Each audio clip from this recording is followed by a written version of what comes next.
थे वर्णमाला। क्या पढ़ रहे थे? वर्णमाला। वर्णमाला के दो भेद पढ़ाए थे मैंने। कितने भेद पढ़ाए थे? दो। स्वर और व्यंजन। स्वर और व्यंजन। तो स्वरों से संबंधित सारी वीडियो खत्म हो चुकी है, पिछली वीडियो में बता चुका हूँ, पढ़ा चुका हूँ। ठीक है, तो आज हम अध्ययन करेंगे किसका? व्यंजन का। किसका अध्ययन करेंगे? व्यंजन का अध्ययन करेंगे। ठीक है, जो भी वीडियो हमारी देखेंगे, हमारी वीडियो के डिस्क्रिप्शन बॉक्स में जाएंगे, सारी वीडियो ओपन हो जाएंगे। क्लिक करोगे सारी वीडियो, वर्णमाला से संबंधित सारी वीडियो ओपन हो जाएंगे। बात समझ गए कि नहीं? और वीडियो को ज्यादा से ज्यादा शेयर करें, लाइक करें। ठीक है, और आज हम अध्ययन करेंगे किसका? व्यंजन का। किसका अध्ययन करेंगे? व्यंजन का। व्यंजन में सबसे पहले अध्ययन करेंगे परिभाषा का, कि व्यंजन की क्या परिभाषा होती है। दूसरी बात, व्यंजन की मूल संख्या कितनी होती है, व्यंजनों की कुल संख्या कितनी होती है, व्यंजनों के कितने भेद होते हैं, और व्यंजनों को लिंग के आधार पर देखेंगे कि इनके कितने भेद होते हैं। बात समझ गए मेरी? तो सबसे पहले व्यंजनों की परिभाषा देखेंगे। परिभाषा में लिखा है कि ये स्वरों की सहायता से बोले जाते हैं। ये किसकी सहायता से बोले जाते हैं? स्वरों की सहायता से बोले जाते हैं। इन्हें बोलने के लिए स्वरों की सहायता लेनी पड़ती है। इन्हें बोलने के लिए स्वरों की सहायता लेनी पड़ती है। अब देखेंगे कि जैसे मैंने क लिखा, क्या लिखा? और इसके नीचे लगा है हल चिन्ह, इसे कहते हैं हल चिन्ह या हलंत। क्या कहते हैं? हलंत। इसका अर्थ होता है कि वो वर्ड कैसा है? आधा है। हलंत का मतलब क्या होता है? आधा है। आधे अक्षर का हम स्वतंत्र रूप से उच्चारण नहीं कर सकते। आधे अक्षर का हम स्वतंत्र रूप से उच्चारण नहीं कर सकते, इसलिए इनको बोलने के लिए किसकी सहायता लेनी पड़ती है? स्वरों की। तो आ हमारा क्या है? स्वर। आ क्या है हमारा? स्वर। तो मिलके बनता है क। क्या बनता है? क।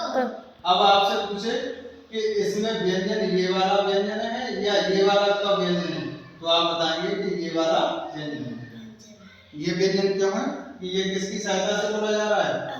अब यानी स्वर की सहायता से बोला जा रहा है। बात समझ गए? तो ये हमारा व्यंजन है और ये व्यंजन नहीं है। बात समझ गए मेरी? आगे के व्यंजनों की मूल संख्या। तो मूल रूप से हमारे व्यंजन के तीन भेद होते हैं। कितने भेद होते हैं? तीन।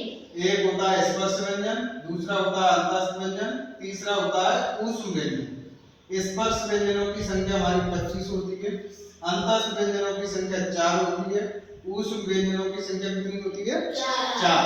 अब का 25 कितने होते हैं? का से लेकर माँ मछली तक, का से लेकर यानी काका के घर से मामा के घर तक 25 वर्ड होते हैं। कितने वर्ड होते हैं? 25 वर्ड होते हैं। ऐसे ही अंतस्थ व्यंजन 4 होते हैं। य, र, ल, व। य, र, ल, व। इनकी संख्या कितनी होती है? 4। ऐसे ही ऊष्म व्यंजनों की संख्या कितनी होती है? 4। सीटी वाला स, पेटची का स, सपेरा वाला स और हाहल इनकी संख्या कितनी होती है? 4।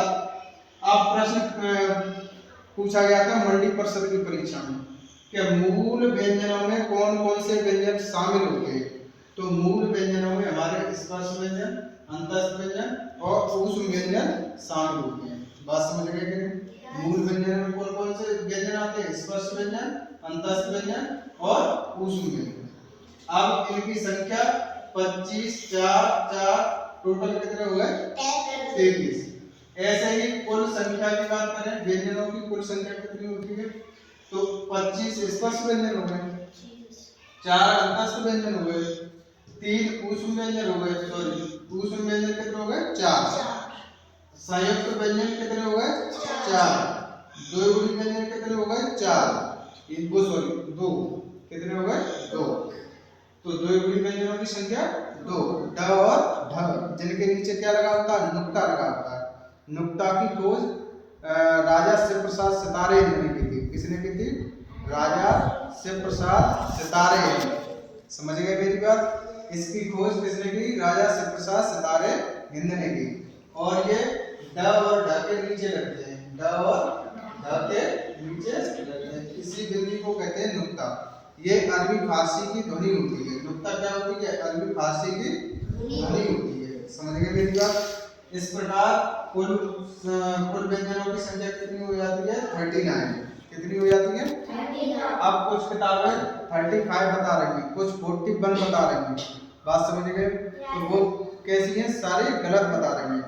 जो किताबें 39 बता रही हैं वो बिल्कुल एक्यूरेट सही है, वो एक्यूरेट एकदम सही है। ये आयोग द्वारा भी माना गया है कि 39 ही व्यंजनों की संख्या सही है। ये किसके द्वारा माना गया है? आयोग के द्वारा। बात समझ गए? अब स्पर्श व्यंजनों की संख्या बता चुका हूं, कितनी है? 25। का उत्तर से लेकर मां मछली तक। अंतस्थ व्यंजनों की संख्या 4। ऊष्म व्यंजनों की संख्या 4। संयुक्त व्यंजनों की संख्या 4। क्षेत्र ज्ञान स्र इनको कहते हैं संयुक्त व्यंजन। संयुक्त व्यंजन क्या होते हैं? जो दो व्यंजनों के मेल से बनते हैं, जो दो व्यंजनों के मेल से बनते हैं उन्हें हम कहते हैं संयुक्त व्यंजन। क्या कहते हैं? ये पिछली वीडियो में बता चुका हूँ, पढ़ा भी चुका हूँ अच्छे से।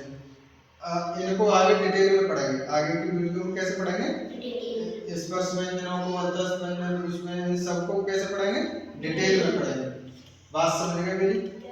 आगे दिखाया कि लिंग के आधार पर, तो लिंग के आधार पर व्यंजन केवल एक प्रकार के होते हैं। वो कैसे होते हैं? पुल्लिंग। कैसे होते हैं? पुल्लिंग। तो इसका मतलब ये हुआ कि सभी व्यंजन कैसे होते हैं? पुल्लिंग होते हैं। सभी व्यंजन कैसे होते हैं? पुल्लिंग। और छोटी, बड़ी और ऋषि ये केवल पूरी वर्णमाला के अंतर्गत ऐसे वर्ण हैं जिन्हें स्त्रीलिंग कहते हैं। क्या कहते हैं? स्त्रीलिंग कहते हैं। केवल 3 वर्ण स्त्रीलिंग है पूरी वर्णमाला में, बाकी सभी क्या है? पुल्लिंग है। बाकी सब कैसे वर्ण है? पुल्लिंग। समझ गए मेरी बात? और कल की वीडियो में हम पढ़ेंगे स्पर्श व्यंजन, अंतस्थ व्यंजन, ऊष्म व्यंजन। इनके बारे में हम कैसे पढ़ेंगे? डिटेल में पढ़ेंगे। बात समझ गए? तो मेरी वीडियो जितनी अच्छी लग रही है ज्यादा से ज्यादा शेयर करें, लाइक करें। और यहाँ से सभी प्रश्न पूछे जाते हैं, चाहे वो यूपी पुलिस हो, यूपी एसआई हो, राजस्थान पुलिस हो, राजस्थान एसआई हो, एमपी पुलिस हो, एमपी एसआई हो, यूपी टेट, सुपर टेट, सब में हमारी वीडियो से यहाँ से प्रश्न पूछे गए हैं। ठीक है? ऐसी कोई प्रतियोगी परीक्षा नहीं जिसमें हमारी यहाँ से पूछे न गए प्रश्न। ठीक है?